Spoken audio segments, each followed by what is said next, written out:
தேவா பிரசன்னம் தாருமே, தேடிவும் பாதம் தொழுகிறோம்.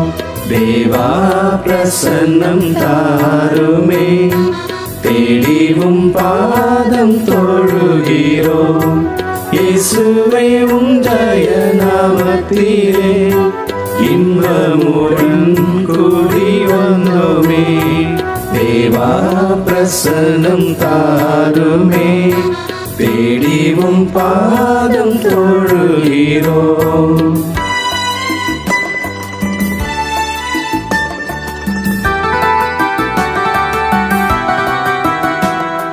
சாரோனின் ரோஜா லில்லி புஷ்பம், சாந்த சுரபி என் இயேசுவே.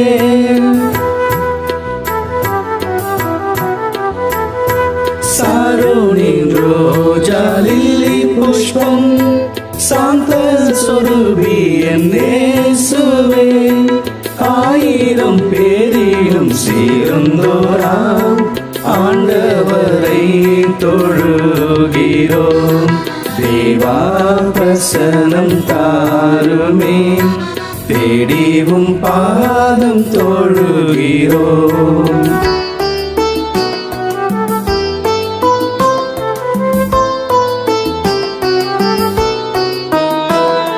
கர்த்தர் செய்த உபகாரங்கள் கணக்கு குறைத்தென்னலாகுமோ?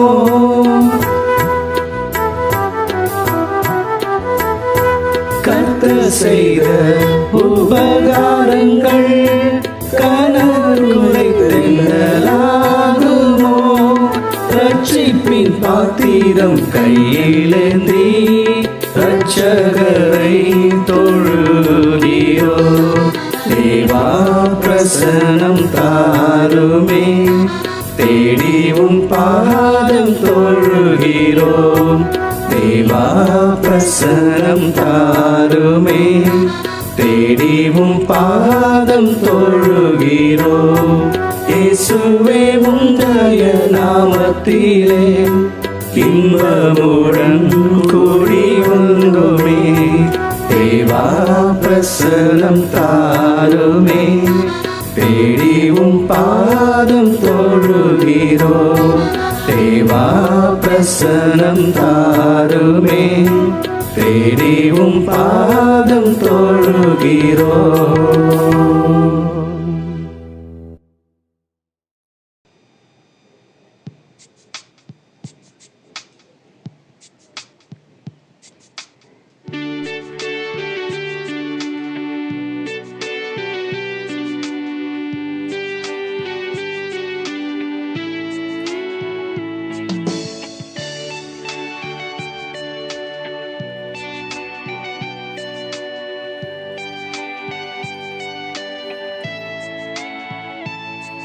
என் உயிரான உயிரான உயிரான இயேசு, என் உயிரான உயிரான உயிரான இயேசு, என் உயிரான இயேசு, என் உயிரோடு கலந்தி என் உயிரே நான் உம்மை துதிப்பேன்.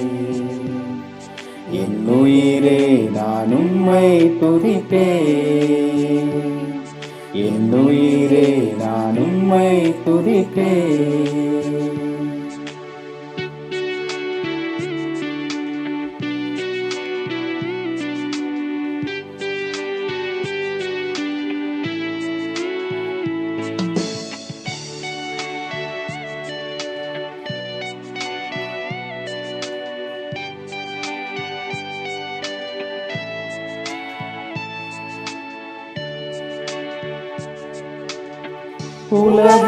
உலகமெல்லாம் மறக்குதையா, உணர்வு எல்லாம் இனிக்குதையா. உலகமெல்லாம் மறக்குதையா, உணர்வு எல்லாம் இனிக்குதையா. உன்னாமம் துதிக்கையிலே இயேசையா, உம் அன்பை ருசிக்கையிலே. உம் நாமம் துதிக்கையிலே இயேசையா உம் அன்பை ருசிக்கையிலே என் உயிரான உயிரான உயிரான இயேசு என் உயிரான உயிரான உயிரான இயேசு என் உயிரான இயேசு என் உயிரோடு கலந்தி என் உயிரே நான் உம்மை துதிப்பேன் என் உயிரே நான் உம்மை துதிப்பேன் என் உயிரே நான் உம்மை துதிப்பேன்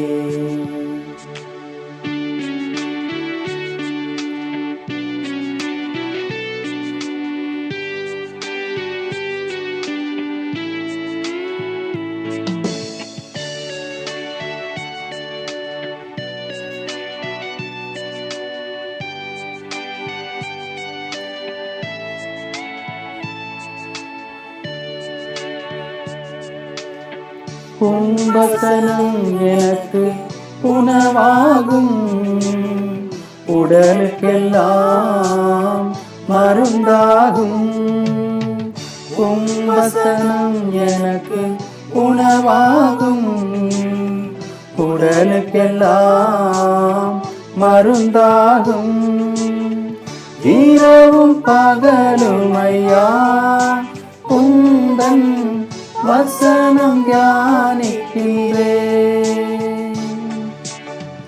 இரவும் பகலும் ஐயா உந்தன் வசனம் தியானிக்கிறேன் என் உயிரான உயிரான உயிரான இயேசு என் உயிரான உயிரான உயிரான இயேசு என் உயிரான இயேசு என் உயிரோடு கலந்து என் உயிரே நான் உம்மை துதிப்பேன் என் உயிரே நான் உம்மை துதிப்பேன் என் உயிரே நான் உம்மை துதிப்பேன்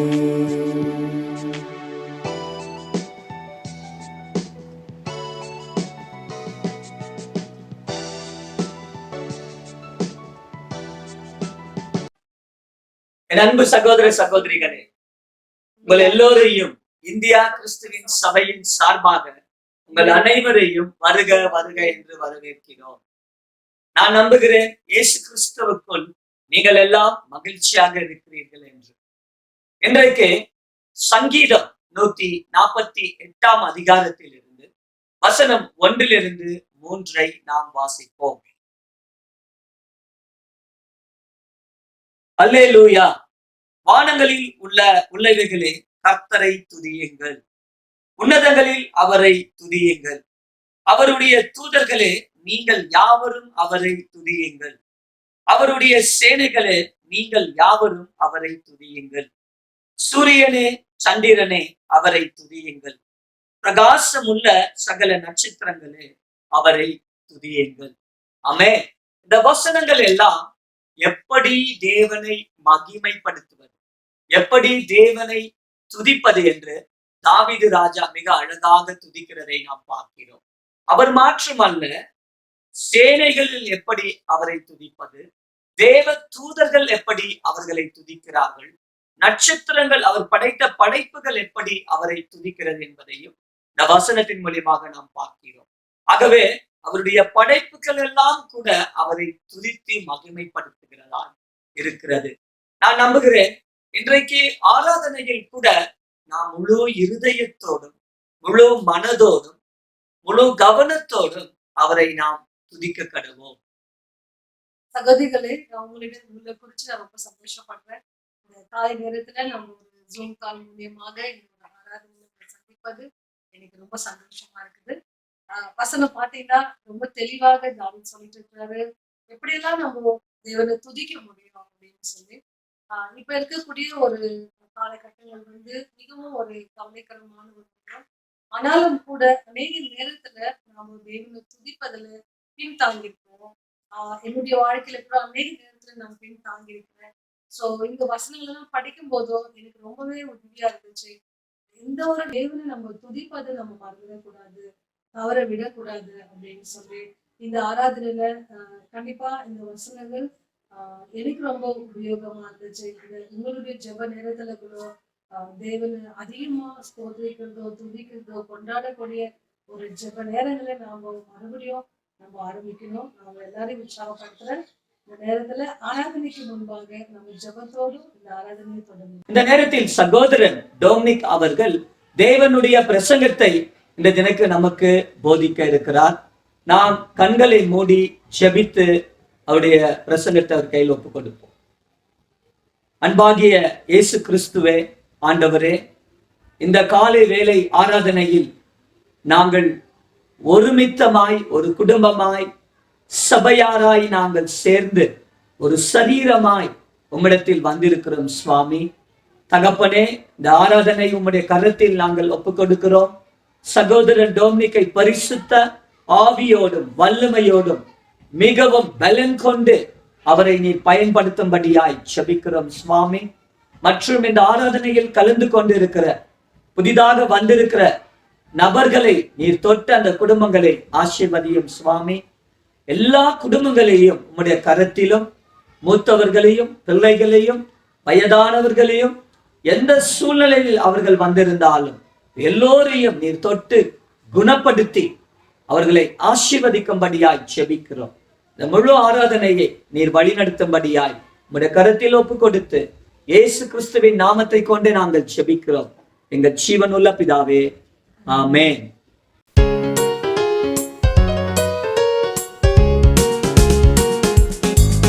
என் ஜீவனை பார்க்கிலும் உம் கிருபை பெரியது.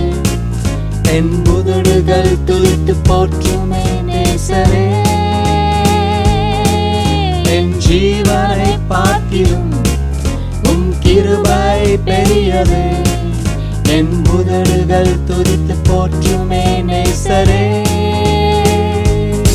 நிரந்தன் தேவன், நிரந்தன் ராஜன், உயர்ந்த அடைக்கலம் கேடகமா. நிரந்தன் தேவன், நிரந்தன் ராஜன், உயர்ந்த அடைக்கலம் கேடகமா. இன்னும் பெரிய காரியம் செய்திடுமே. இன்னும் பெரிய காரியம் செய்திடுமே. இன்னும் பெரிய காரியம் செய்திடுமே. இன்னும் பெரிய காரியம் செய்திடுவே. நான் பாவத்தை நேசித்தேன், தீய வழிகளை நாடினேன். உம் வேதத்தை நேசிக்க என்னை மாற்றி நீ தேவனே. நான் பாவத்தை நேசித்தேன், தீய வழிகளை நாடினேன். உம் வேதத்தை நேசிக்க என்னை மாற்றி நீ தேவனே. நிரந்தன் தேவன், நிரந்தன் ராஜன், உயர்ந்த அடைக்கலம் கேடகமா. நிரந்தன் தேவன், நிரந்தன் ராஜன், உயர்ந்த அடைக்கலம் கேடகமா. இன்னும் பெரிய காரியம் செய்திடுவே. இன்னும் பெரிய காரியம் செய்திடுவே. இன்னும் பெரிய காரியம் செய்திடுவே. இன்னும் பெரிய காரியம் செய்திடுவே. உம் செவியை சாய்க்கின்றீர், என் ஜபத்தை கேட்கின்றீர். என்னை வெளிச்சத்தில் நடத்தியே என் ஜீவனை காக்கின்றீர். உம் செவியை சாய்க்கின்றீர், என் ஜபத்தை கேட்கின்றீர். என்னை வெளிச்சத்தில் நடத்தியே என் ஜீவனை காக்கின்றீர். நிரந்தன் தேவன், நிரந்தன் ராஜன், உயர்ந்த அடைக்கலம் கேடகமா. நிரந்தன் தேவன், நிரந்தன் ராஜன், உயர்ந்த அடைக்கலம் கேடகமா. இன்னும் பெரிய காரியம் செய்திடுவே. இன்னும் பெரிய காரியம் செய்திடுவே. இன்னும் பெரிய காரியம் செய்திடுவே. இன்னும் பெரிய காரியம் செய்திடுவே.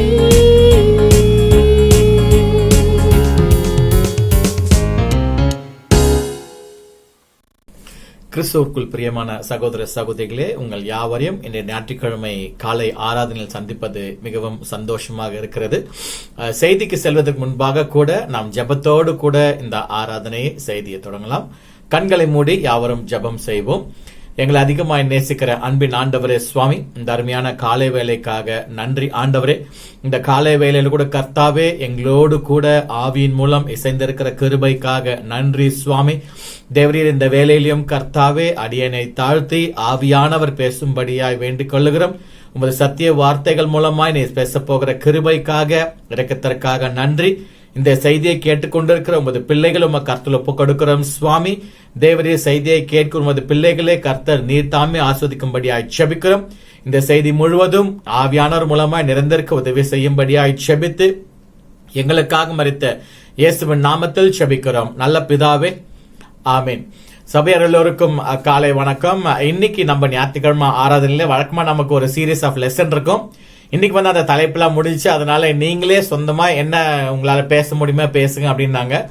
எனக்கு பேசணும் அப்படின்னு தோணுன விஷயம் வந்து எனக்கு நிறைய கன்விக்டான விஷயத்தை தான் நான் பேச போறேன். இன்றைய செய்தியின் தலைப்பு வந்து கண்காணிப்பு, அதாவது சர்வைலன்ஸ் அப்படின்னு ஒரு எல்லாருக்கும் தெரியும். பெரும்பாலும் ஆபீஸ்ல, பெரிய பெரிய ஷாப்பிங் மால்ல, கடைகள்ல, நிறைய வீடுகளில் கூட நம்ம பார்த்திருப்போம் அந்த சர்வேலன்ஸ் கேமரா வச்சிருப்பாங்க. அதை பத்தி தான் இன்னைக்கு நான் என்னோட தலைப்புல பேச போறேன். கண்காணிப்பு அப்படின்றது அந்த தலைப்புல தான். ஏன்னா இந்த சர்வே, அந்த கண்காணிப்பு அப்படின்னு பார்த்தோம்னா அது வந்து சும்மா வெளிப்படையான விஷயங்கள் தான். எங்க போறோம், என்ன பண்றோம், என்ன செய்யறோம், என்ன எடுக்கிறோம், என்ன வைக்கிறோம், யார் வரா யார் போறா, இதை பார்க்கறதுக்கான ஒரு எக்ஸ்டர்னல் இதுதான் கண்காணிப்பு, அந்த இதுதான். ஆனா இங்க வேதாமத்துல பார்க்கும்பொழுது 2 தலைப்புகள் இதில் வச்சிருக்கிறேன். முதலாவது தலைப்பு வந்து இன்டர்னல் சர்வைலன்ஸ் ஆஃப் காட் அப்படின்னு, அதாவது தேவனுடைய உள்ளார்ந்த கண்காணிப்பு அப்படின்றது. உலகப்பூர்வமான கேமரா எல்லாம் பாத்தீங்கன்னாக்கா வெளிப்படையா தான் அதெல்லாம் வந்து படம் பிடிக்கும். யார் வரா யார் போறா, என்ன எடுக்கிறா என்ன வைக்கிறா அப்படின்றத படம் பிடிக்கும். ஆனா தேவனுடைய கண்காணிப்புன்னு பார்த்தோம்னா வெளிப்படையானது இல்ல, உள்ளார்ந்த விஷயங்களை தான் தேவன் பார்க்கிறாரு. அதுதான் வந்து இன்னைக்கு நம்ம பார்க்க போறோம். சுவிசேஷத்துவ வாழ்க்கையில கூட தேவன் பார்க்கிற விஷயம் என்னன்னா வெளிப்படையா பார்க்கறது இல்ல, உள்ளார்ந்த காரியங்களை தான் பார்க்கிறாரு. இன்னைக்கு கூட நம்ம பார்ப்போம். முதல் தலைப்பு தேவனுடைய உள்ளார்ந்த கண்காணிப்பு. அந்த தலைப்புல முதலாவது வசனம் கூட வாசிக்கலாம். எரேமியா 17வது அதிகாரம் வசனம் 10. கர்த்தராகிய நானே ஒவ்வொருவனுக்கும் அவனவன் வழிகளுக்கும் செய்கைகளின் பலன்களுக்கும் தக்கதை கொடுக்கும்படிக்கு இருதயத்தை ஆராய்கிறவரும் உள்ளந்திரியங்களை சோதித்து அறிகிறவருமாய் இருக்கிறேன். ஆமேன். எவ்வளவு அற்புதமா சொல்றாரு கடவுள். வந்து நான் வந்து கர்த்தராகிய நானே என்ன பண்றேன்னா உங்க ஒவ்வொருத்தருடைய இருதயத்தையும் உள்ளந்திரியங்களையும் ஆராய்ந்து பார்க்கிற தேவனா இருக்கிறேன் அப்படின்றார். அப்ப யோசிச்சு பாருங்க, உலகப்பூர்வமான சிசிடிவி வந்து வெளிப்படையா தான் காமிக்கும். ஆனா கடவுள் நமக்கு வச்சிருக்கிற அந்த போக்கஸான சிசிடிவி வந்து நம்மளுடைய உள்ளார்ந்த விஷயங்களை கூட கடவுள் தெரிஞ்சுக்க முடியும். இப்ப கூட பாருங்க, இப்ப செய்தி கொடுக்கிற நேரத்துல கூட நீங்க எப்படி இருக்கீங்கன்னு எனக்கு தெரியாது. ஆனா ஒருவேளை நீங்க செய்தியை கேட்டுக்கிட்டு நீங்க வேற ஏதாவது வேலை செய்யலாம், இல்ல நீங்க ஆன் பண்ணி விட்டுட்டு உங்க இஷ்டத்துக்கு நீங்க ஏதாவது வேலை செஞ்சிருக்கலாம். நான் செய்தி எதனா கேட்டுட்டு இருக்கேன் அப்படின்னு கூட சொல்லலாம். ஆனா தேவன் என்ன பாக்குறாருன்னா எனக்கு உள்ளார்ந்த விஷயங்களை தான் பாக்குறாரு. என்னுடைய சிந்தனைகள் எப்படி இருக்கு, என்னுடைய கிரியைகள் எப்படி இருக்கு, நான் என்ன யோசிக்கிறேன், என்ன செய்யறேன், என்ன செய்யலான் இருக்க, என்னோட சிந்தனைகள் என்ன, எல்லாத்தையும் ஆண்டவர் பார்த்துட்டு இருக்காரு. அதை வைத்து தான் நம்முடைய பலன்கள் இருக்கும் அப்படின்றத சொல்றார். அப்போ கடவுள் வச்சுக்கிற அந்த சர்வைலன்ஸ் கேமரா பாத்தீங்கன்னா வெளிப்படையானது அல்ல, உள்ளார்ந்த விஷயங்களைத்தான் தேவன் பார்க்கிறார். அப்போ கடவுளுடைய சிசிடிவி கேமரா பாத்தீங்கன்னாக்கா எனக்குள்ள இருக்கிற காரியங்களை தான் அந்த சிசிடிவி கேமரால படம் பிடிக்குது. அதுதான் காடோட ஸ்பெஷாலிட்டி அப்படின்றது. உதாரணத்துக்கு பார்த்தோம்னாக்கா நம்ம எல்லோருமே காலையில ஜெபம் செய்யறோம், பைபிள் படிக்கிறோம். அப்பா ஒரு சீஷரா என்னோட கடமையை முடிச்சிட்டேன், காலையில ஜெபம் பண்ணிட்டேன், பைபிள் படிச்சுட்டேன், அதோட என் கடமை முடிஞ்சது அப்படின்னு நிறைய பேர் நினைக்கிறோம். இல்ல, இப்ப கடவுள் எப்படி நம்மள பாக்குறாரு அப்படின்னு பார்த்தோம்னாக்கா, உதாரணத்துக்கு காலையில ஒரு மணி நேரம் ஜெபம் பண்றீங்க, அடுத்து ஒரு மணி நேரம் பைபிள் படிக்கிறீங்க, சூப்பர் எக்ஸலன்ட், 2 மணி நேரம் போயிடுச்சு. அடுத்து இருக்கிற 22 மணி நேரத்தை தான் கடவுள் பாக்குறாரு. ஏன்னா நம்ம ஜெபம் பண்ணும்போது, பைபிள் படிக்கும்போது நம்ம எந்த வித சிந்தனையும் இருக்காது, கடவுள் மேல பக்தியா விசுவாசத்தோட பண்ணுவோம், அது ரைட், ஓகே. ஆனா அந்த 2 மணி நேரத்துக்கு அப்புறம் இருக்கிற 22 மணி நேரம் இருக்குது இல்லையா, அந்த 22 மணி நேரத்தை தான் தேவன் வந்து மானிட்டர் பண்றார், வாட்ச் பண்றார். அந்த கேமரா மூலமா பாக்குறாரு, நான் எங்க போறேன், எங்க வரேன், என்ன பேசுறேன், என்ன யோசிக்கிறேன், என்ன சிந்திக்கிறேன், என்ன செய்யறேன் அப்படின்றத தான் தேவன் யோசிக்கிறாரு. அந்த காரியங்களை வைத்து தான் எனக்கு நடக்கவிருக்கிற நன்மையான காரியங்களும் சரி இல்ல தீமையான எதுவா இருந்தாலும் தேவன் அதை வைத்துதான் சொல்றாரு. நிறைய பேர் நம்ம நினைக்கிறோம், ஐயோ எனக்கு கஷ்டமா இருக்கு, கவலையா இருக்கு, இவ்வளவு பிரச்சனை இருக்குன்னு, கடவுள் ஏன் இதெல்லாம் எனக்கு கொடுத்தாரு அப்படின்னு நிறைய பேர் கேள்வி கேட்கிறோம். இதெல்லாம் கடவுள் கொடுக்கல, இது நாமளா தேடிக்கினது. ஏன்னா கடவுள் பார்க்கும் பொழுது என்னப்பா உன்னோட உள்ள திரியங்களை ஆராய்ந்து பார்த்த, உன் எண்ணங்கள் எல்லாம் ஆராய்ந்து பார்த்த, ஆனா எனக்கு ஆத்மீகமா எதுவுமே தோணலப்பா, எல்லாம் உலகபூர்வமா இருக்கு, நான் என்ன பண்றது, உன் விஷயங்கள் எல்லாம் எனக்கு தெரியுது, ஆனா நீ யோசிக்கிற விஷயங்கள் வந்து ஆத்மீக ரீதியா இல்ல, கடவுளுக்கு ஏத்த காரியங்கள் இல்ல, சபைக்கு உண்டான காரியங்கள் இல்ல, பரிசுத்தமான எண்ணங்கள் இல்ல, நான் என்னப்பா பண்றது அப்படின்னு தான் கடவுள் சொல்வார். அப்போ எனக்கு கிடைக்கக்கூடிய ஆசீர்வாதங்களா இருந்தாலும் சரி, வேற விஷயங்களா இருந்தாலும் சரி, எல்லாமே என்னுடைய சிந்தனைகள், என்னுடைய நினைவுகள் அதை பொறுத்து தான் இருக்கு. அதை தான் காட் வந்து மானிட்டர் பண்றாரு அப்படின்னு ஒரு பெரிய விஷயத்த நம்ம வசனத்துல பாக்குறோம். இன்னொரு விஷயம் பார்த்தோம்னாக்கா, இப்ப எல்லோருமே வந்து நல்லா பைபிள் நாலேஜ் இருக்கிறவங்க, உங்ககிட்ட ஒரு சின்ன கேள்வி. இஸ்ரவேல் மக்கள் எகிப்திலிருந்து வெளியே வரும் பொழுது நிச்சயமா மோசே தான் அவங்கள வழியெடுத்து கொண்டு வந்தார். என்னைக்காவது யாராவது யோசிச்சு பார்த்திருக்கீங்களா, மோசே இல்லாத இந்த இஸ்ரவேல் மக்கள் எப்படி இருந்திருப்பாங்க? ஒரு நிமிஷம் யோசிச்சு பார்க்க முடியுமா? எகிப்திலிருந்து வெளியே வந்த இஸ்ரவேல் மக்கள் மோசே இல்லைன்னா என்ன பண்ணிருப்பாங்க, சாப்பாட்டுக்கு என்ன பண்ணுவாங்க, எங்க தங்குவாங்க, என்ன குடிப்பாங்க, அவங்க தேவைகளுக்கு எங்க போவாங்க அப்படின்னு என்னைக்காவது யோசிச்சு பார்த்திருக்கிறீங்களா? அப்போ உண்மையிலேயே மோசே இல்லாத இஸ்ரவேல் மக்களை நம்மளால நினைச்சு கூட பார்க்க முடியாது இல்லையா? அந்த அளவுக்கு நமக்கு ஐயோ மோசே இல்லையா அப்படின்னா நமக்கே ஒரு மாதிரி இருக்கும். ஏன்னா எதுக்கு எடுத்தாலும் அவர்கிட்ட தான் போவாங்க, எல்லாத்தையும் அவர்கிட்ட தான் கேட்பாங்க இல்லையா? அப்ப மோசே இல்லாத இஸ்ரவேல் மக்களை நம்மளால நினைச்சு கூட பார்க்க முடியாது. அதே போலத்தான் தேவன் நமக்கும் மோசேவை எப்படி வழிநடத்தினரா இஸ்ரவேல் மக்கள் கொடுத்தாரோ, நமக்கும் தேவன் அப்படித்தான் நமக்கும் மேல ஒரு வழிநடத்துற கொடுத்திருக்கிறாரு. அப்போ மோசே இல்லாம இஸ்ரவேல் மக்கள் எப்படி ஒண்ணுமே செய்ய முடியாதோ, அதே போலதான் வழிநடத்துறர் இல்லாத ஒரு கிறிஸ்துவனும் எதுவுமே செய்ய முடியாது. என்னுடைய கிறிஸ்துவ வாழ்க்கை என்னால தனியா வாழ முடியாது. ஏன்னா நானும் மனுஷன்தான், நானும் பாவிதான், எனக்கும் பலவீனங்கள் இருக்கு, எனக்கும் உதவி தேவை. அப்போ தேவன் எனக்குன்னு ஒரு வழிநடத்துற கொடுத்திருக்கிறாரு. அவர்கிட்ட உதவி எடுத்துக்கொண்டால் மட்டுமே தான் நான் வந்து ஒரு நல்ல சீஷனாக இருக்க முடியும்.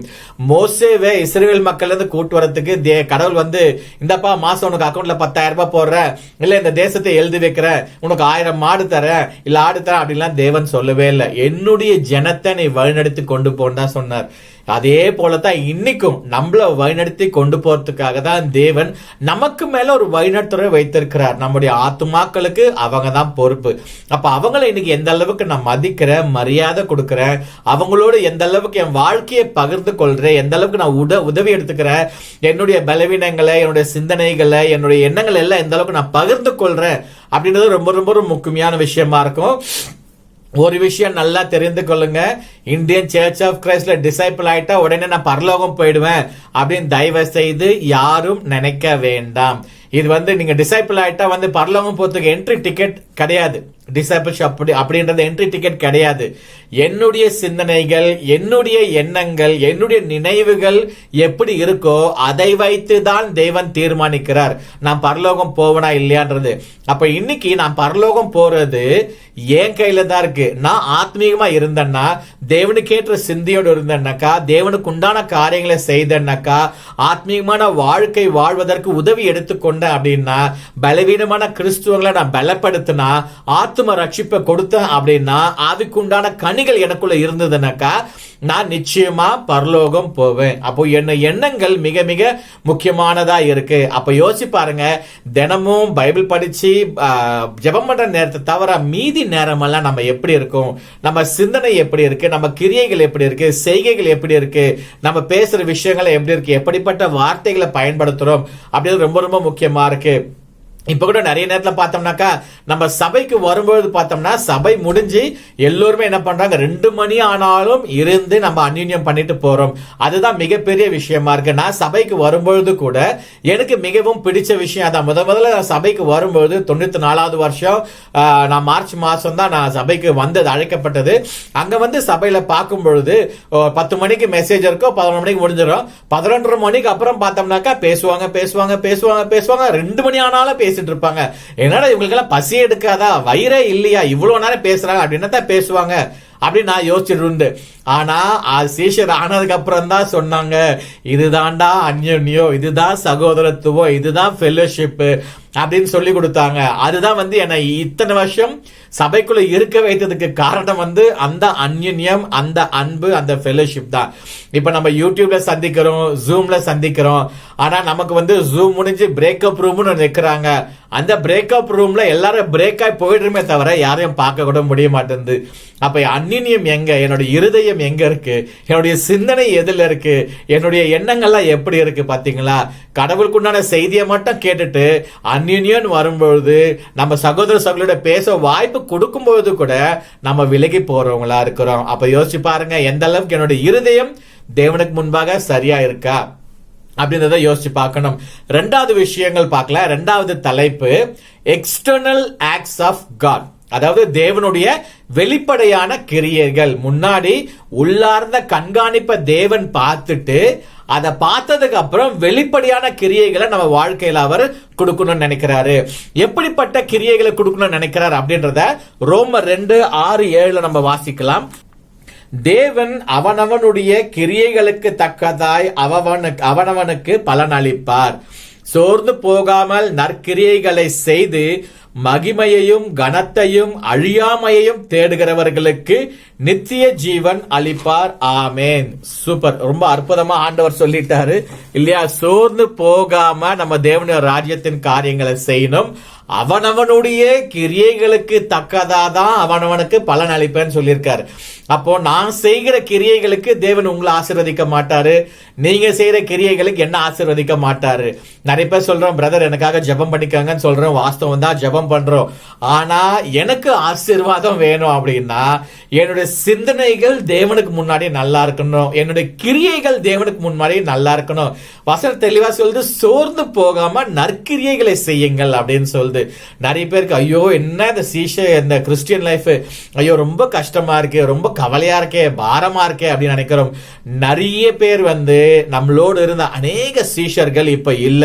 அது நம்ம எல்லாருக்குமே நிறைய பேருக்கு தெரியும். ஏன்னா அவங்களுடைய தனிப்பட்ட பாவமா இருக்கலாம், பலவீனமா இருக்கலாம், இல்ல கருத்து வேறுபாடா இருக்கலாம். ஆனாலும் அவங்க இப்போ ராஜ்யத்திற்குள்ள இல்லாம போயிருக்காங்க. ஏன்னா அவங்களுக்கு கிறிஸ்துவ வாழ்க்கை வந்து ஒருவேளை சோர்ந்து போயிருக்கலாம். அதனால அது அவங்களுடைய விருப்பம், நம்ம ஒன்றும் சொல்ல முடியாது. நம்ம உதவிதான் செய்ய முடியும். அவங்களுக்கு கடவுளுக்குள்ள இருக்கிறது இருக்காததும் அவங்களுடைய முடிவு தான் இல்லையா? ஆனா வசனம் என்ன சொல்லுது, சோர்ந்து போகாமல் நற்கிரியைகளை செய்யுங்கள் அப்படின்னு சொல்லுது. அப்ப யோசிச்சு பாருங்க, இன்னைக்கு நம்ம எல்லாருமே வீட்லயே தான் இருக்கிறோம். ஒரு 2-3 வருஷமா லாக்டவுன் வந்ததுல இருந்து ஒர்க் ஃப்ரம் ஹோம்னு போட்டு வீட்லயே தான் வேலை பார்த்துட்டு இருக்கிறோம். சபைக்கு வரும்போது ரொம்ப ஆவேசமா காலையில எந்திரிச்சு குளிச்சு எல்லாத்தையும் பண்ணி சபைக்கு வருவோம். ஆனா வீட்டுல இருக்கிற நேரத்துல பார்த்தோம்னாக்கா நமக்கு நேரம் அதிகமா இருக்கு. அப்ப இன்னும் அதிகமா ஆண்டவருக்காக செய்ய முடியும், அதிகமா ஆத்துமாக்க கொண்டு பைபிள் படிக்க முடியும், அநேக பேரோட ஜெபம் பண்ண முடியும். இதெல்லாம் நம்ம யோசிச்சு பார்த்து தேவனுக்கு உண்டான கிரியைகள்ல நம்மளை ஈடுபடுத்திக்கிறது ரொம்ப முக்கியமான ஒரு விஷயமா இருக்கு.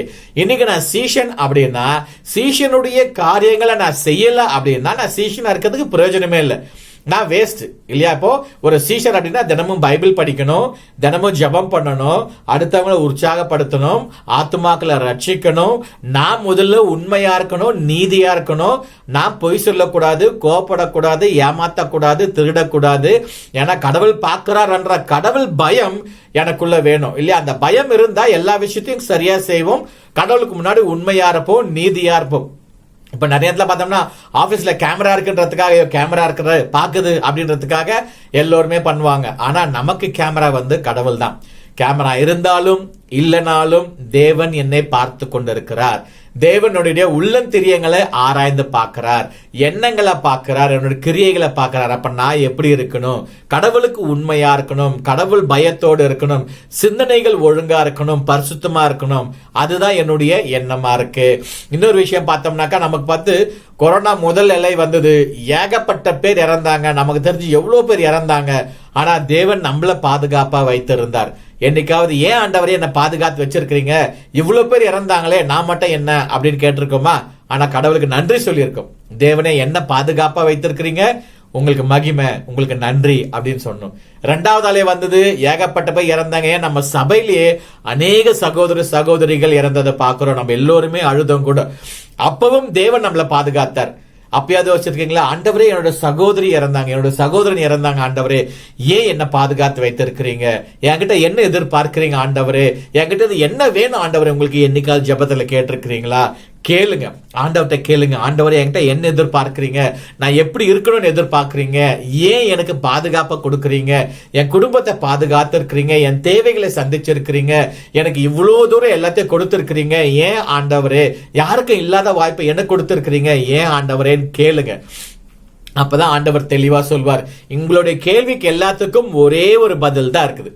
என்ன பதில்? எபேசியர் 2வது அதிகாரம் 10வது வசனம் நான் வாசிக்கிறேன், அதை பாருங்க.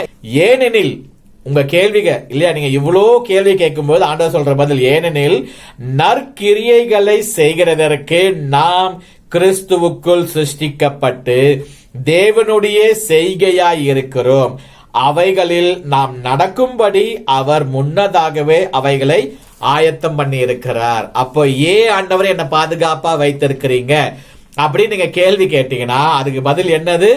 நற்கிரியைகளை செய்கிறதற்கு கிறிஸ்துவுக்குள்ள நீ சிருஷ்டிக்கப்பட்டிருக்க, அதனால்தான் உன்னை பாதுகாப்பா வச்சிருக்கிறேன் தேவ சொல்றார். அப்போ தேவன் என்னை தேர்ந்தெடுத்து பாதுகாப்பா வைத்ததற்கு காரணம், நான் கிறிஸ்துவுக்குள்ளிருந்து நற்கிரியைகளை செய்ய வேண்டும். அப்ப எனக்கு என்ன மாதிரி விஷயத்தை செய்யற, நல்ல விஷயத்தை செய்யறனா இல்லாட்டி என்னுடைய ஆதாயத்திற்காக, மாம்ச இச்சைகளுக்காக, என்னுடைய குடும்ப தேவைகளுக்காக நான் எப்படிலாம் போயிட்டு இருக்கேன் அப்படின்றத யோசிச்சு பார்க்கணும். இன்னும் அடுத்த கேள்வி பார்க்கும்போது, தேவனுடைய செய்கையா இருக்கிறோம், அவைகளில் நான் நடக்கும்படி அவர் முன்னதாக அவைகளை ஆயத்தம் பண்ணி இருக்கிறார். அப்போ இன்னைக்கு உங்க கேள்விக்கு உண்டான ஒரே பதில், கிறிஸ்துவுக்குள் இருந்து கிறிஸ்துவுக்குண்டான காரியங்களை நாம செய்யணும். அதுக்காக தான் தேவன் நம்மள தேர்ந்தெடுத்திருக்கிறாரு, பாதுகாத்திருக்கிறாரு, நம்மளுக்கு எல்லாத்தையுமே கொடுத்திருக்கிறாரு, இன்னைக்கு வரைக்கும் தேவைகளை சந்திச்சிருக்கிறார் இல்லையா? எல்லோருமே யாரும் பட்னியா இல்ல. என்னதான் கொரோனா வேலை இல்லாம இருந்தாலும் 3 வேளை ஆண்டவர் நமக்கு உணவை கொடுக்கிறார். எத்தனையோ பேருக்கு வேலை இல்லைனாலும் நமக்கு தேவன் நம்ம போஷித்து கொண்டே இருக்கிறார் இல்லையா? அப்போ அந்த தேவன் எதிர்பார்க்கிறது என்ன? கிறிஸ்துவுக்குள்ள நான் நற்கிரியைகளை செய்ய வேண்டும். இது எப்ப தீர்மானிக்கப்பட்டது அப்படின்னு பார்த்தோம்னாக்கா வசனம் என்ன சொல்லுது? அவைகளில் நாம் நடக்கும்படிக்கு அவர் முன்னதாகவே அவைகளை ஆயத்தம் பண்ணி இருக்கிறார். முன்னதாகவேனா எப்போ? உலகம் சிருஷ்டிக்கிறதுக்கு முன்பாகவே தேவன் இவைகளை ஆயத்தம் செய்து வைத்திருக்கிறார். அப்போ இன்னைக்கு ஆண்டவர் நம்ம கிட்ட எதிர்பார்க்கிறது 2 விஷயங்கள் மட்டும்தான். இன்னைக்கு நம்ம யாரும் ஆபீஸ் போல, வீட்டுல தான் இருக்கிறோம், ஒர்க் ஃப்ரம் ஹோம் தான். அதனால இன்னைக்கு 2 விஷயத்தை தெளிவா புரிஞ்சுக்கணும். தேவன் என்னை கண்காணிக்கிறார், உள்ளந்திரியங்களை அவர் பார்க்கிறார், என்னுடைய சிந்தனைகளை அறிகிறார், என் நினைவுகளை அவர் தெரிந்து வைத்திருக்கிறார். நான் என்ன பேச போறேன், என்ன செய்ய போறேன், என்ன பண்ண போறேன், யாரை பார்க்க போறேன், எப்படி இருக்க போறேன், எல்லாத்தையும் கடவுள் பார்த்து வச்சிருக்கிறார். அப்படி இருக்கும் பொழுது அந்த கடவுளுக்கு முன்னாடி நாம் பயந்து பரிசுத்தத்தோட தெய்வ பயத்தோடு இருந்தேன்னாக்கா எங்க இருந்தாலும் சரி நான் கரெக்டா இருப்பேன். இப்போ கேமராக்காக முதலில் பார்க்கறான்றதுக்காக நான் செய்ய மாட்டேன். கடவுள் பார்க்கிறார்ன்ற எண்ணம் எனக்குள்ள இருந்தா எங்க இருந்தாலும் சரியானதை செய்வேன், எங்க இருந்தாலும் உண்மையா இருப்பேன், எங்க இருந்தாலும் உண்மையை பேசுவேன். அதுதான் கடவுள் பயம் இருக்கிறவங்க வாழ்ற வாழ்க்கைக்கு ஒரு உதாரணமா இருக்கு. அப்போ இன்னைக்கு நம்ம வரைக்கும் எவ்வளவு விஷயங்களை பார்த்திருக்கோம் இல்லையா? இப்ப எல்லாருமே சமீப காலமா தொடர்ந்து நம்ம ஜூம்ல பாக்குறோம், யூடியூப்ல பாக்குறோம். ஆனா அட்லீஸ்ட் அந்த நேரத்திலேயாவது கடவுளுக்கு முன்னாடி பரிசுத்தத்தோட தெய்வ பயத்தோட நாம இருக்கிறோமா அப்படின்னு பாக்குறோம். எவ்வளவு செய்திகளை கேட்கிறோம், வாரம் வெள்ளிக்கிழமை கேட்கிறோம், ஞாயிற்றுக்கிழமை கேட்கிறோம். ஆனா ஏன் இருதயம் மாறாம இருக்கணும்? ஏன் நான் கடவுளுக்காக ஒன்றும் செய்யாம இருக்கிறேன், ஏன் பரிசுத்தமா இல்லாம இருக்கிறேன், ஏன் எனக்குள்ள ஒன்றும் கோபம் இருக்கு, பொறாம இருக்கு, மன்னிக்க முடியாத எண்ணங்கள் இருக்கு, ஏன் இந்த கசப்பான எண்ணங்கள் இருக்கு, என்னைக்காவது யோசிச்சிருக்கிறீங்களா? எல்லாத்துக்கும் ஒரே ஒரு பதில் தான். தேவன் என்னுடைய உள்ளந்தெரியங்களை ஆராய்ந்து பார்க்கிறார். அதை வைத்து தான், என்னுடைய வெளிப்படையான கிரியைகளை வைத்து தான் எனக்கு கிடைக்கிற ஆசீர்வாதம், பலன்கள் எல்லாமே. அது கடவுள் தெளிவா சொல்லிட்டார். நான் தினமும் ஒரு மணி நேரம் பைபிள் படிச்சுட்டு ஜெபம் பண்ணிட்டா தேவன் என்னை ஆசீர்வதிப்பார் அப்படின்னு கிடையவே கிடையாது. தயவு செய்து அப்படி தப்பா புரிஞ்சு கொள்ளவே கொள்ளாதீங்க. என்னுடைய கிரியைகளின் நிமித்தமா தான் எனக்கு ஆசீர்வாதங்கள் கிடைக்கும். அப்போ 2 விஷயங்கள். முதல்ல தேவன் உள்ளார்ந்த சிந்தனைகளை, நினைவுகளை அவர் பார்க்கிறாரு. அதை பார்த்ததுக்கு அப்புறம் அந்த நினைவுகள், அந்த சிந்தனைகள் அவர் கண்களுக்கு முன்பாக சரியா இருக்கும் பொழுது வெளிப்படையாக அவர் கிரியைகளை செய்யறார். என் வாழ்க்கையில வெளிப்படையான நமக்கு கிடைக்கிற ஆசீர்வாதம், அதுதான் தேவன் நமக்கு செய்யற கிரியைகள். நம்ம ஆசீர்வதிக்கப்படும் பொழுது நம்ம போய் வெளியே சொல்லவே வேண்டாம், அடுத்தவங்களே சொல்லுவாங்க, கடவுள் அவர் நல்லா ஆசீர்வதிச்சிருக்காரு, நல்லபடியா வச்சிருக்கிறாரு பாருங்க, கடவுள் அவருக்கு எந்த வியாதியும் இல்லை, நல்லா இருக்கிறாரு, ஆரோக்கியமா இருக்கிறாரு, கடவுள் நிறைய ஆசீர்வதிச்சிருக்கிறாரு, அவர் போறதெல்லாம் எதிர்பார்க்கிற விஷயங்களே கிடைக்குது அப்படின்னு அடுத்தவங்க சொல்லுவாங்க. நீங்க சொல்லவே வேண்டாம். அதுதான் தேவனுடைய ஆசீர்வாதம். இன்னைக்கு தேவனுடைய கண்களுக்கு முன்பாக நான் உண்மையா இருக்கிறேனா, நீதியா இருக்கிறனா, பரிசுத்தமா இருக்கிறனா, என் சிந்தனைகள் சரியா இருக்கா அப்படின்னு நம்ம யோசிச்சு பார்க்கணும். இப்போ கூட நம்ம நற்கரணை எடுக்கும் பொழுதும் கூட இது வரைக்கும் சரிப்பா முடிஞ்சிச்சு, நான் எப்படியோ இருந்துட்டேன், சீஷர்னு சொன்னேன், ஆனா கோவப்படுறேன், பொய் சொல்றேன், ஏமாத்துறேன், சோம்பலா இருக்கேன், கடவுளுக்காக எதுவுமே செய்யல, காலை 9 மணிக்கும் தூங்குறேன், பைபிள் படிக்கல, எந்த நேரம் கேம் ஆடுறேன், டிவி பாக்குறேன், சீரியல் பாக்குறேன், எப்படியோ இருந்தேன், ரைட் ஓகே எல்லாத்தையும் விட்டுருப்பா, முடிஞ்சு போச்சு. ஆனா இதுக்கப்புறம் வர நாட்கள்ல நான் எப்படி இருக்க போறேன்? ஏன்னா தேவன் மன்னிக்கிற தேவனா இருக்கிறார், இரக்கமுள்ள தேவனா இருக்கிறார், இல்ல அன்பு செய்யற தேவனா இருக்கிறார். அதற்காக நாம பாவம் பண்ணிட்டே இருக்கணும் அப்படின்னு கிடையாது. அப்போ இந்த நேரத்துல உங்களுடைய இருதயத்தை சோதிச்சு பாருங்க. ஐயோ ஆண்டவரே, என் இருதயத்திற்குள்ள எண்ணங்கள் எப்படி இருக்கு, சிந்தனைகள் எப்படி இருக்கு, நான் பரிசுத்தமா இருக்கணும், உண்மையா இருக்கணும், கடவுள் பயத்தோடு இருக்கணும், நான் எங்க இருந்தாலும் மனுஷங்களுக்கு பிரியமானதை செய்யாம உங்களுக்கு பிரியமானதை செய்யணும் கடவுளே, அதுக்கு எனக்கு உதவி செய்யுங்க அப்படின்னு கேளுங்க. நிச்சயமா நம்ம எல்லோருக்கும் உதவி செய்வதற்காகவே தேவன் நமக்குன்னு ஒருத்தரை கொடுத்திருக்கிறார். அவர் தான் பரிசுத்த ஆவியானவர். எத்தனை பேர் அதை யோசிக்கிறீங்கன்னு தெரியல. நிறைய பேர் அதை மறந்து போய் இருப்போம். ஐயோ அப்படி ஒருத்தர் இருக்காரா எனக்குள்ள. ஆமா, நம்ம ஞானஸ்நானம் எடுக்கும் பொழுது தேவன் நமக்காக கொடுத்த ஒருத்தர் தான் அந்த பரிசுத்த ஆவியானவர். அவர்கிட்ட நீங்க கேட்டீங்க அப்படின்னாக்க எல்லா விஷயத்தையும் உங்களுக்கு சொல்வார், எல்லா விஷயத்திலும் உங்களுக்கு உதவி செய்வார். ஏன்னா ஒரு நல்ல கிறிஸ்துவனா நம்மளால வாழவே முடியாது, சாகர வரைக்கும் நம்ம கத்துக்கிட்டே தான் இருக்கணும் இல்லையா? அப்போ தேவனுக்கு பிரியமான ஒரு வாழ்க்கை வாழணும் அப்படின்னா அந்த ஆவியானவரோட உதவி எடுத்துக்கிட்டு நம்ம மனம் திரும்பி தேவனுக்காக வாழும் பொழுது நம்முடைய சிந்தனைகளை மாற்றிக்கொண்டு, எண்ணங்களை மாற்றிக்கொண்டு, கிரியைகளை மாற்றிக்கொண்டு தேவனுக்கு முன்பாக உத்தமனாய், நீதிமானாய், மனம் திரும்பின ஒரு சீஷராக வாழும் பொழுது நிச்சயமாக தேவன் வெளிப்படையான ஆசீர்வாதங்களை உங்க எல்லோருக்குமே கொடுப்பார். அதுல எந்த சந்தேகமும் இல்லை. ஆனா நிச்சயமா வசனம் சொல்லு முன்னாடி சொல்ல ரோமர் 6:7 2வது அதிகாரத்துல தேவன் எல்லோருக்குமே பலன் அளிப்பார்னு சொல்லிட்டார். அளிப்பார்னா அது ப்ளூரல், கண்டிப்பா கொடுப்பேன் அப்படின்றது கன்ஃபார்ம் ஆயிடுச்சு. ஆனா அதை வாங்கறதுக்கு நான் தகுதியானவனா இருக்கணும் இல்லையா? அப்ப அதுதான் இன்றைய செய்தியா இருக்கு. நீங்க என்ன கத்துக்கிட்டீங்களோ அதை நல்ல செய்தி அப்படின்னு விட்டுறாதீங்க, உங்க இருதயத்தை மாறுங்க. இந்த நேரத்துல கூட நம்ம அப்பத்தையும் திராட்சை ரசத்தையும் எடுக்கும் பொழுதும் கூட உங்க இருதயத்தை நீங்க ஆராய்ந்து பாருங்க. அப்பத்தை எடுக்கும் பொழுது ஆண்டவரே நினைவுகள் எப்படி இருக்கு, சிந்தனைகள் எப்படி இருக்கு, எப்படி இருந்தது, அது உங்களுக்கு முன்னாடி அது உத்தமமா நீதியான சிந்தனைகளா, இல்ல மனுஷ ரீதியான எண்ணங்களா, இச்சைக்கு உண்டான காரியங்களா, உலக காரியங்களுக்கு உண்டான சிந்தனைகளா அப்படின்னு நீங்க யோசிச்சு பாருங்க. அப்போ இந்த நேரத்துல கூட கடவுளுடைய ஆண்டவருடைய சரீரத்தை கொடுக்கிற அப்பத்தையும் அவருடைய ரத்தத்தை குறிக்கிற திராட்சை ரசத்தை எடுக்கும் பொழுதும் கூட மனம் திரும்பின இருதயத்தோடு இனிமேலாவது தேவனுக்காக உழைக்கின்ற, சோர்ந்து போகாம ஆண்டவருக்காக, அவர் ராஜ்யத்திற்காக, அவருடைய சபைக்காக ஒரு ஊழியக்காரனா இருந்து நம் தேவனுக்கு உண்டான காரியங்களை செய்யும் பொழுது நிச்சயமா தேவன் உங்கள் ஒவ்வொருத்தரையும் இன்னும் பன்மடங்காக ஆசீர்வதிப்பார். அதில் எந்த சந்தேகமும் இல்லை. இப்பொழுது கூட நம் கண்களை மூடி நாம அப்பத்திற்காகவும் திராட்சை ரசத்துக்காகவும் ஜெபம் செய்வோம். கண்களை மூடுவோம். எங்களை அதிகமாய் நேசிக்கிற அன்பின் ஆண்டவரே சுவாமி, அப்பா இந்த அருமையான நேரத்திற்காக நன்றி சுவாமி. கர்த்தாவே, எங்களுடைய பாவங்களுக்கு தக்கதாக எங்களை நடத்தாம ஆண்டவரே, அந்த பாவங்கள் எல்லாவற்றையும் மன்னிக்கிற இருதயத்தோடு நீங்க இருக்கிறீங்க. அதற்காக நன்றி சுவாமி. இந்த வேலையிலும் ஆண்டவரே, எங்களுடைய தப்பிதங்களையும் புறக்கூறுதலையும் பொய்களையும் மாம்ச இச்சைகளையும் எடுத்து போடும்படியாய் செபிக்கிறோம் சுவாமி.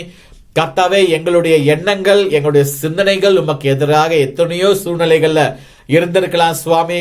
ஆனாலும் தேவரீர் எல்லாவற்றையும் மன்னிக்கும்படியாய் செபிக்கிறோம். இந்த வேலையிலும் ஆண்டவரே, நீர் எங்களுக்காக சிந்தின அந்த பரிசுத்த ரத்தத்தின் மூலமா எங்களுடைய பாவங்களை கழுவ போகிற கிருபைக்காக நன்றி சுவாமி. ஆண்டவரே, உங்கள் ரத்தத்திற்கு அவ்வளோ வல்லமை இருக்கு சுவாமி. ஆண்டவரே, எங்களுடைய எல்லா பாவத்தையும் கழுவும்படியாய் செபிக்கிறோம். மனம் திரும்புகிற இருதயத்தோடு ஆண்டவரே, புதிதாய் பிறந்த ஒரு குழந்தையைப் போல நாங்களும் ஆண்டவரே உங்கள் ராஜ்யத்திற்காக உண்மையுள்ள ஊழியக்காரனாய் இருக்க ஆண்டவரே, உங்க கண்களுக்கு முன்பாக உத்தமனாய் நீதிமானாய் நடக்கிற ஒரு ஊழியக்காரனாய் இருக்க உதவி செய்யுங்க. உங்களுடைய பிள்ளைகள் மக்கள் ஒப்பு கொடுக்கிறோம் ராஜா. இந்த செய்தியை கேட்கிற ஒவ்வொருத்தரும் மக்கள் ஒப்பு கொடுக்கிறோம். நீர் தாமே காத்து கொள்ளும்படியாய் செபிக்கிறோம். அவருடைய தேவைகளை சந்திக்கும்படியாய் செபித்து பாதுகாத்து கொள்ளும்படியாய் செபிக்கிறோம் சுவாமி. இந்த அருமையான நாளை கொடுத்த கிருபைக்காய் நன்றி. அற்புதமாக உமது பரிசுத்த ஆவியானவர் மூலமாய் நீர் கொடுத்த செய்திக்காக நன்றி செலுத்தி எங்களுக்காக மரித்த எங்களுடைய ஜீவனும் நாதனும் இரட்சகருமான இயேசு கிறிஸ்துவின் பரிசுத்த நாமத்தில் செபிக்கிறோம் நல்ல பிதாவே, ஆமேன். மிக்க நன்றி. கர்த்தர் உங்கள் எல்லோரையும் ஆசீர்வதித்து பாதுகாப்பாக வைத்திருப்பாராக. ஆமேன்.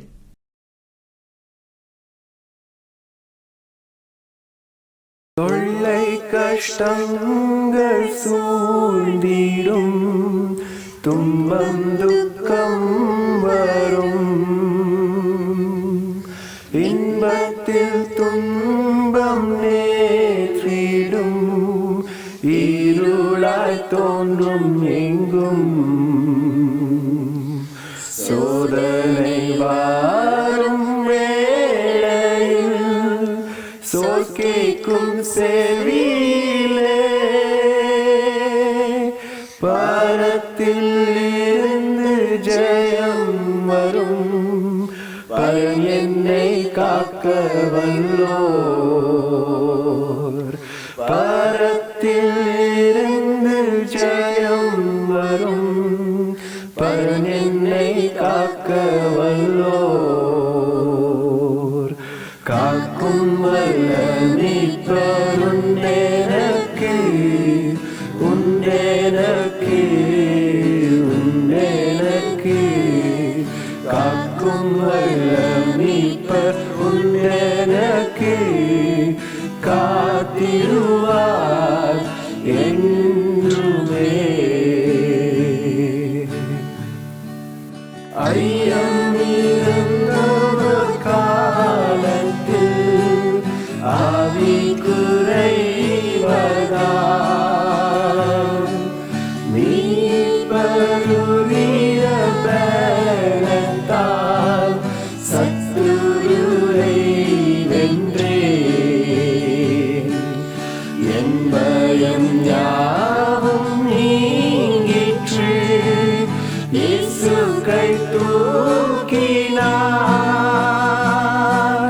ஊற்றும் என் உள்ளம் மாறிற்று, இயேசென்னை காக்க வல்லோர். முற்றும் என் உள்ளம் மாறிற்று, இயேசென்னை காக்க வல்லோர். காக்கும் வல்ல மீட்பர் உண்டெனக்கு, உண்டெனக்கு, உண்டெனக்கு. காக்கும் வல்ல மீட்பர் உண்டெனக்கு, காத்திடுவார் என்றுமே. என்ன வந்தாலும் நம்புவேன் என் இயேசு மீட்பரை. யார் கைவிட்டாலும் பின் செல்வேன் எனது இயேசுவை. அகல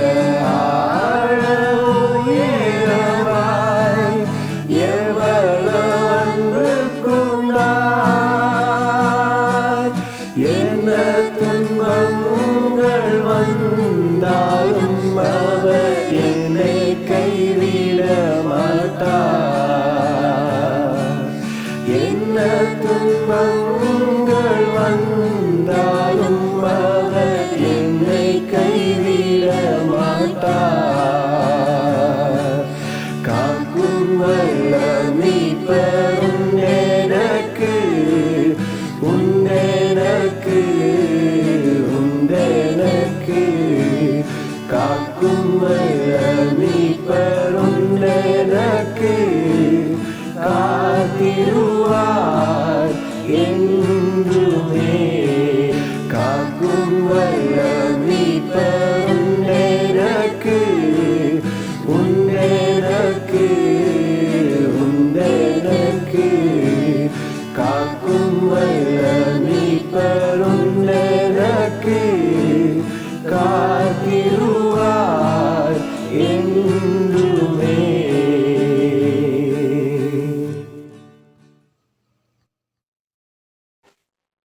ஆமென். இந்த நேரத்தில் நாம் அற்புதமான ஒரு பிரசங்கத்தை கேட்டோம். நான் நம்புகிறேன் அநேக விஷயங்கள் நான் இன்றைக்கு கற்றுக்கொண்டேன். வசனங்கள் என்னை ஊக்கப்படுத்தினது. அநேக விஷயங்கள் நான் மாறப்போகிறேன். அவைகளை குறித்து தீர்மானங்களை எழுதியிருக்கிறேன். நிச்சயமாய் நான் நம்பி விசுவாசிக்கிறேன் நீங்களும் இந்த பிரசங்கத்தில் அநேக விஷயங்களை கற்றுக்கொண்டிருப்பீர்கள் என்று. சகோதரன் ஒரு அற்புதமான பிரசங்கத்தை கொடுத்தார்.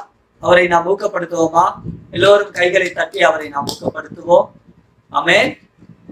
இந்த நேரத்தில் கண்களை மூடி நாம் ஜெபித்து இந்த ஆராதனை நாம் முடிப்போம். அன்பான தேவனே இயேசு சுவாமி, அற்புதமான ஒரு பிரசங்கத்தை டொமினிக் சகோதரன் மூலியமாக நீர் கொடுத்ததுக்காக நன்றி சுவாமி. இந்த வல்லமையான நேரத்தில் அநேக மக்கள் நான் விசுவாசிக்கிறேன் இந்த பிரசங்கம் அநேக மக்களுடைய வாழ்க்கையில் ஒரு பெரிய மாற்றத்தையும் குறிப்பாக என்னுடைய வாழ்க்கையிலும் ஒரு மாற்றத்தையும் கொண்டு வந்திருக்கும் சுவாமி. இந்த நேரத்தை தந்ததுக்காக நன்றி சொல்லி எல்லாவற்றையும் இயேசு கிறிஸ்துவின் நாமத்தை கொண்டு ஜெபிக்கிறேன் என் ஜீவனுள்ள பிதாவே. ஆமென்.